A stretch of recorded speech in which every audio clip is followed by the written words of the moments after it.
Foreign Minister Dmytro Kuleba, welcome to the program. It's my pleasure. We're told that there is a consensus that Vladimir Putin is not ready to engage in any serious roundtable negotiations. Does that match with what you know? Yes. When I look at the update from the front line, I see that whatever Russia says, it's not looking for negotiations. It's not looking for just peace. They are on the offensive. They are sending missiles and drones on our critical energy infrastructure and our cities. You do not behave like this when you are seeking negotiations. Or when you're trying to get the upper hand in order to have negotiations? Absolutely. No, this is he wants war. He wants to destroy Ukraine. And I believe he's obsessed with this idea. In all your deliberations, your meetings here face-to-face with many of the world leaders, including your allies who are supporting your defense, do you feel that you are now there or on the road to getting what you need to maintain a robust defense and even maybe an offense?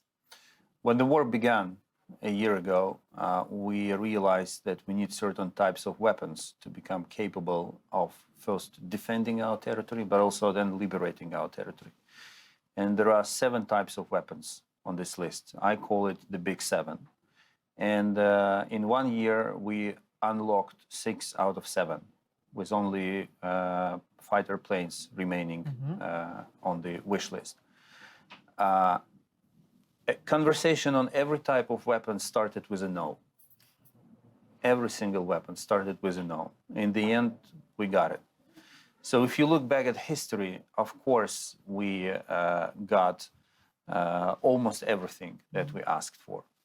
And it required a huge evolution in many capitals, including in DC, in Washington. So if the word of 2022 for us was weapons, the words for 2023 are speed of delivery, and sustainability. Everything that has been pledged has to arrive on time to be relevant. It's important, it has to be relevant for the purposes of our victory. Are you convinced by all the good words you hear that your allies will stay with you to the bitter end or for however long it takes, and that there's no peace without Ukraine being at the table, there's no Ukrainian negotiations without Ukraine, the mantra? Are you sure about that, or do you feel like you're being encouraged maybe to look for areas of a diplomatic possibility? I don't believe that some of our closest friends will negotiate behind our backs. So I have trust in that. Even if someone decides to do so, I can tell in advance, I take the opportunity of people watching you, whatever you negotiate between our backs will be rejected by us, even if you are the closest friend. I think it's a fair deal. I think that our closest friends will stay by us until we win. The question is, of course, how much time will it take? We live in democracies.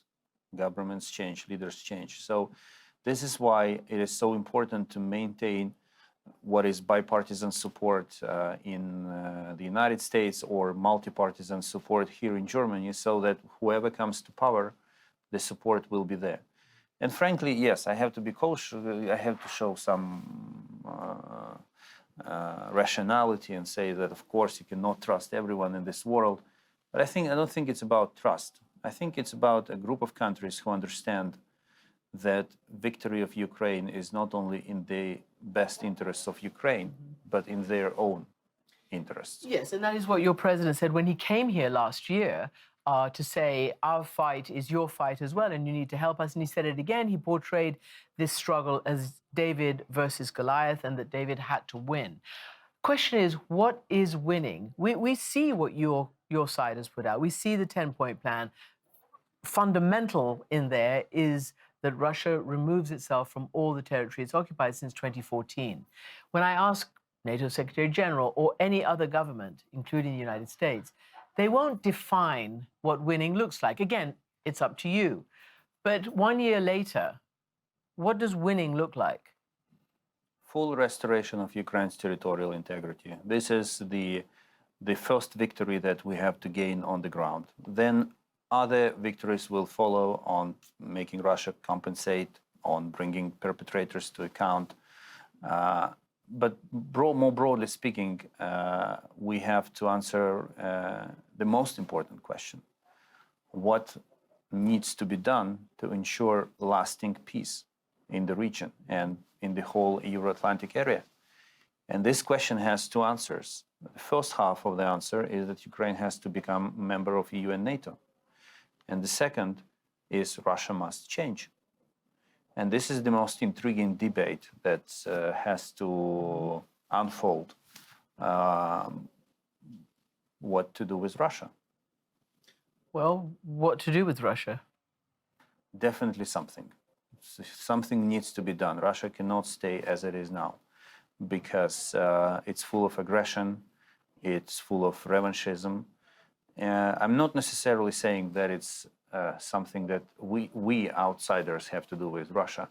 I think the people of Russia themselves have to start thinking what needs to be changed for their normal life to be brought back to their daily routine.